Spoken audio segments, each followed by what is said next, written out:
No início da década de 1960, os consumidores estavam aprendendo a se relacionar com os suportes de comunicação e, a priori, enxergavam o rádio e a televisão como fontes de entretenimento e a mídia impressa, jornal e revista, como provedora de notícias e informações de utilidade pública. O jornal era responsável por propagar conteúdos referentes aos acontecimentos nacionais e locais, enquanto a revista servia de conselheira e amiga para as mulheres, seu principal público durante os primeiros anos de circulação. Os ouvintes, telespectadores e leitores dessa época recebiam as mensagens das diferentes plataformas midiáticas e emitiam suas opiniões e comentários junto a familiares e amigos restritos, na maioria dos casos, ao ambiente geográfico do qual faziam parte. O perfil do consumidor da década de 1960 foi construído a partir de um contexto sócio-histórico marcado pela instabilidade econômica, com movimentos de ampliação e retração do poder de compra dos indivíduos, pela restrita oferta de bens e serviços e, principalmente, pela reduzida quantidade de informações que circulavam na época.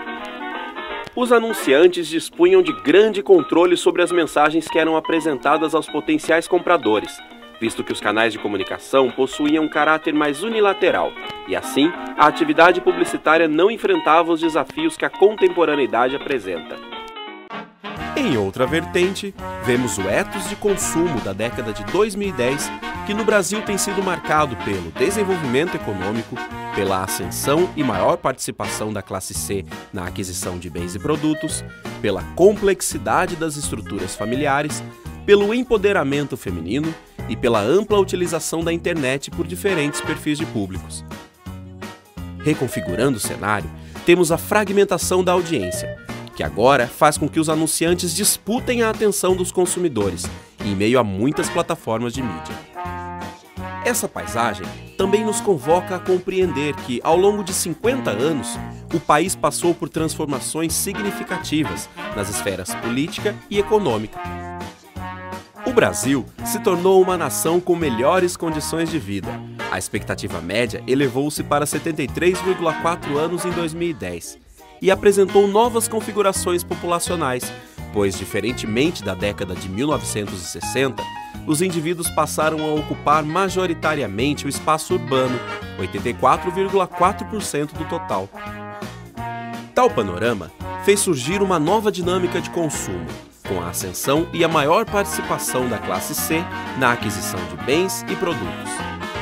Em 2010, a nova classe média era formada por mais de 90 milhões de brasileiros, com renda entre R$ 1.115 e R$ 4.807, e já representava uma parcela importante dos gastos do Brasil, 41,35%, tornando-a a mais consumista do país.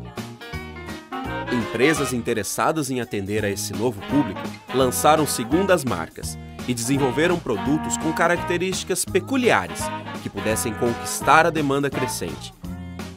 Televisores de plasma, computadores e passagens de avião se constituem como bons exemplos de mercadorias e serviços que passaram a ser comercializados em larga escala. Os meios de comunicação, atentos a esse movimento, diversificaram o conteúdo de suas programações com o intuito de atender às expectativas desses novos consumidores.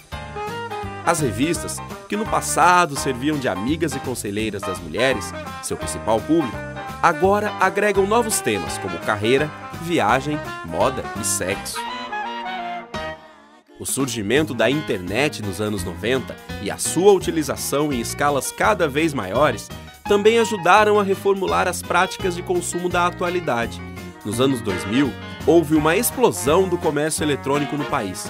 E 10 anos depois, esse tipo de transação já atingia a marca de 23 milhões de consumidores e 40 milhões de pedidos a grandes lojas varejistas. Em 2010, 30,7% dos lares brasileiros já possuíam computador com internet. A crescente penetração desse recurso foi acompanhada pela consolidação dos meios tradicionais, a exemplo da televisão, do rádio, do jornal e da revista, suportes que não perderam sua capacidade de impactar o público através de suas potencialidades. A televisão conservou sua soberania em relação à presença nos domicílios, 95,1%, e ao alcance, 98% do total nos 9 mercados do consolidado Marplan, em 2010. Ao invés de concorrência direta aos meios clássicos de comunicação, a internet apresentou novas possibilidades de interação entre marca e consumidor, a partir de um fluxo bidirecional, diferentemente do que acontecia na década de 60.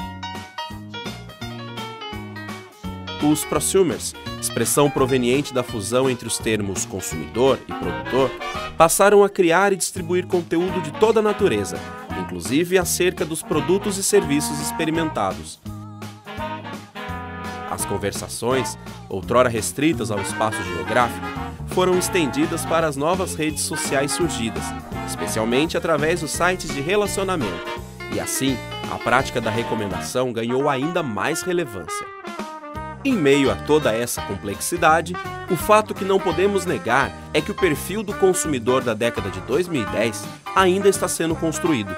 Porém, constatamos que a transformação parece colocá-lo em um permanente estado beta, ativado por um bombardeio de novas tecnologias e taxas de incorporação de novos cenários à sua vida cotidiana.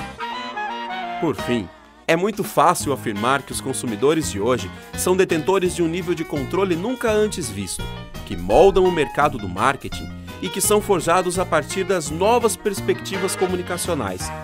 Mas o que temos mesmo que compreender é que com isso esses consumidores vêm redefinindo o jogo do consumo, da comunicação, dos relacionamentos, das marcas, das tecnologias e das mídias.